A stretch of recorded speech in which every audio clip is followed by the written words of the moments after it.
قال ما منعك الا تسجد اذ امرتک، فرمایا تجھے سجدہ کرنے سے کس چیز نے منع کیا جبکہ میں نے تجھے حکم دیا تھا، تو نے میرا حکم بھی نہیں مانا۔ تو اگر فرشتہ ہوتا بات پھر وہی ہے، اگر فرشتہ ہوتا تو فرشتوں کے متعلق تو قرآن کی آیت ہے کہ فرشتے تو نافرمانی کرتے ہی نہیں ہیں، تو یہ فوراً جو حکم دیا گیا تھا اس پر عمل کرتا، مگر چونکہ یہ نافرمان تھا اور فرشتے نافرمان نہیں ہوتے، یہ ابلیس ہے یا جن ہے۔ تو قال انا خیر من، اس نے کہا میں اس سے بہتر ہوں۔ اب جب پوچھ بتاؤ کیوں نہیں سجدہ کیا، کہنے لگا اس لیے کہ میں اس سے بہتر ہوں، یہ جس کو تو نے بنایا ہے، جس کا کل تفصیل سے ذکر ہوا تھا کہ آدم علیہ السلام کی تخلیق کیسے ہوئی۔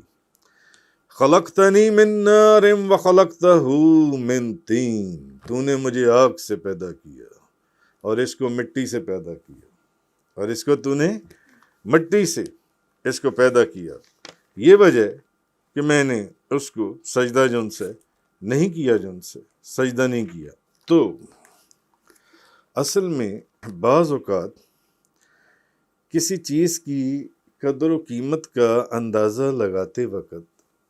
اس کی ظاہری شکل و صورت کو ہی پیش نظر رکھا جاتا ہے۔ کسی چیز کی قیمت کا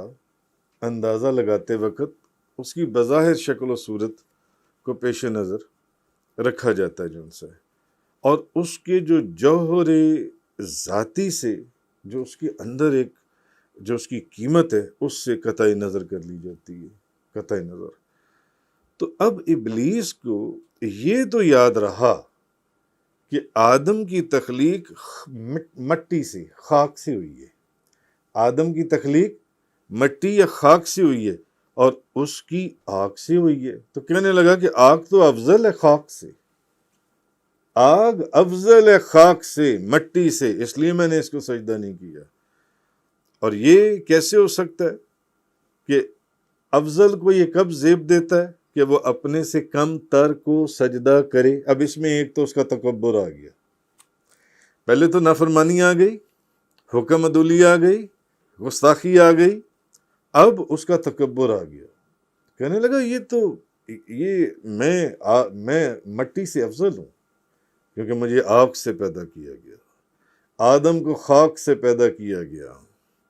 افضل کو یہ کب زیب دیتا ہے کہ جو افضل ہو، یعنی میں آگ ہوں، اس کو کب یہ زیب دیتا ہے کہ وہ مٹی کو سجدہ کرے؟ مگر اس بے وقوف کو، اس نادان کو، اس کو یہ سمجھ نہ آئی کہ آدم علیہ السلام کے سر پر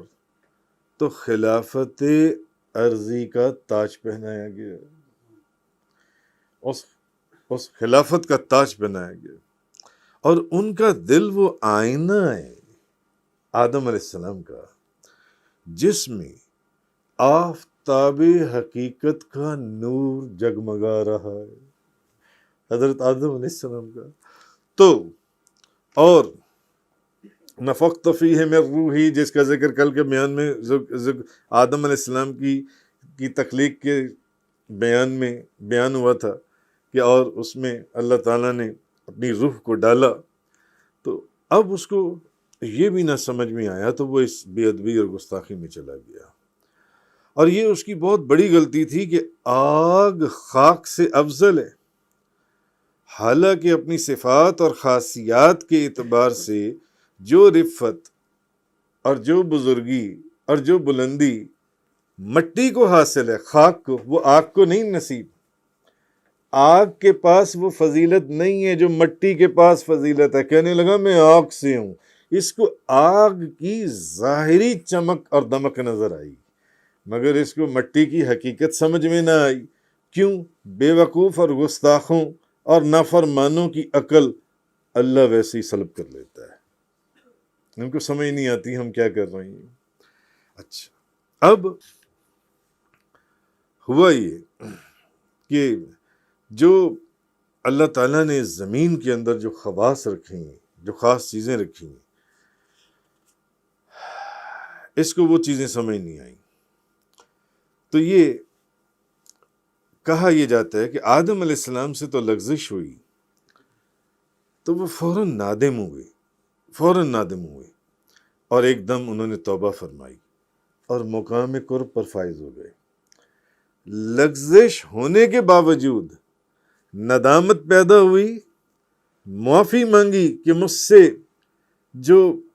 لغزش ہوئی میں اس کی معافی مانگتا ہوں، مجھے معاف کر دیا جائے۔ کتنے 100 سال سجدے کے اندر توبہ فرماتے رہے، مجھے معاف کر دے، مجھ سے غلطی ہوئی۔ تو ان سے تو اس کے باوجود مقام قرب کے اوپر فائز کر دیا گیا حضرت آدم علیہ السلام کو، اور اس سے نافرمانی ہوئی، گستاخی ہوئی، مگر یہ اپنی نافرمانی اور گستاخیوں کے اوپر اڑا رہا، اور جیسے پہلے نافرمانیاں اور گستاخیاں کرتا تھا آگے بھی ویسے ہی کرتا چلا گیا،